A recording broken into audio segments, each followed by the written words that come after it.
Tâm sự của độc giả.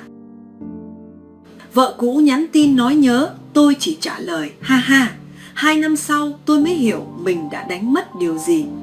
2 năm sau khi trở về tôi mới hiểu có những tin nhắn một khi đã bỏ lỡ thì không bao giờ trả lời lại được nữa. Người ta thường nói duyên phận là thứ vừa mong manh vừa bền chặt. Khi còn trẻ tôi không hiểu điều đó.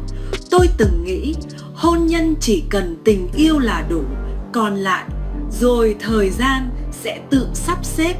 Tôi và vợ cũ quen nhau từ thời cấp 3. Ngày đó chúng tôi chỉ là bạn học bình thường, chẳng mấy khi nói chuyện. Lên đại học, thỉnh thoảng nhắn tin hỏi thăm. Mỗi người một cuộc sống, chưa từng nghĩ sẽ yêu nhau. Cho đến khi ra trường, chúng tôi tình cờ vào cùng một công ty. Gặp nhau mỗi ngày, quen thuộc dần, rồi yêu lúc nào không hay. Yêu nhanh, cưới cũng nhanh. Chưa đầy 8 tháng, chúng tôi đã trở thành vợ chồng. Sau khi cưới, những khác biệt bắt đầu lộ ra.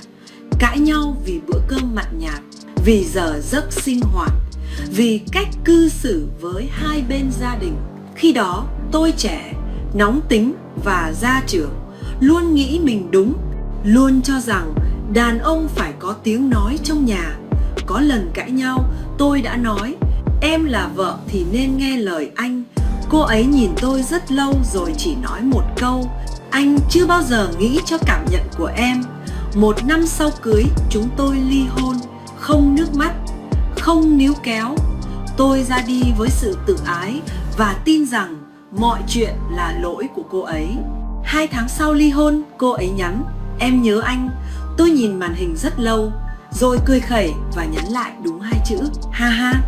Lúc đó tôi không biết đó là cánh cửa cuối cùng tôi tự tay đóng lại. Không lâu sau, tôi xin đi tập huấn dài hạn ở Úc. Tôi nghĩ rời đi sẽ giúp mình quên tất cả chống vợ và gia đình để tập trung vào sự nghiệp. 2 năm nơi xứ người, tôi sống bận rộn nhưng cô độc. Thỉnh thoảng cô ấy vẫn nhắn hỏi thăm, còn tôi trả lời cho có. 2 năm sau, tôi về nước. Điều đầu tiên tôi muốn làm là gặp lại vợ cũ, nói chuyện đàng hoàng một lần. Cô ấy đến một mình, trông điềm tĩnh và chín chắn hơn trước. Chúng tôi nói vài câu xã giao, tránh nhắc đến quá khứ, cho đến khi tôi hỏi mẹ anh dạo này khỏe không? Nói anh chưa biết sao, mẹ tôi đã nhập viện hơn 1 năm. Bệnh tim, phải dùng xe lăn. Tôi chết lặng. Tôi hoàn toàn không biết gì cả. Và rồi cô ấy nói tiếp, em vẫn thường xuyên qua thăm mẹ. Hôm sau, tôi đến bệnh viện. Bước vào phòng, tôi thấy cô ấy đang ngồi bên giường, nhẹ nhàng đút cháo cho mẹ tôi. Mẹ nắm tay cô ấy, nói 2 năm nay, nhờ có con bé mà mẹ mới sống được đến giờ. Tôi đứng lặng người. Người phụ nữ tôi từng lạnh nhạt, lại thay tôi làm tròn chữ hiếu.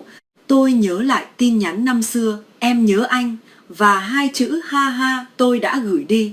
Lần đầu tiên sau rất lâu, tôi bật khóc. 2 năm xa cách đã thay đổi chúng tôi. Tôi không còn gia trưởng, cô ấy cũng không còn cam chịu. Tuần trước chúng tôi cùng nhau đăng ký kết hôn lại. Cầm tờ giấy trong tay, tôi chỉ tự nhủ một điều: lần này nhất định phải giữ vợ, giữ gia đình. Có những người phải đi một vòng rất xa mới nhận ra không ai có thể thay thế. Và có những bài học phải trả giá bằng cả thanh xuân mới hiểu được giá trị của 2 chữ gia đình. Kỳ Duyên mong có ý kiến bài viết và gửi đến bạn bè. Xin cảm ơn.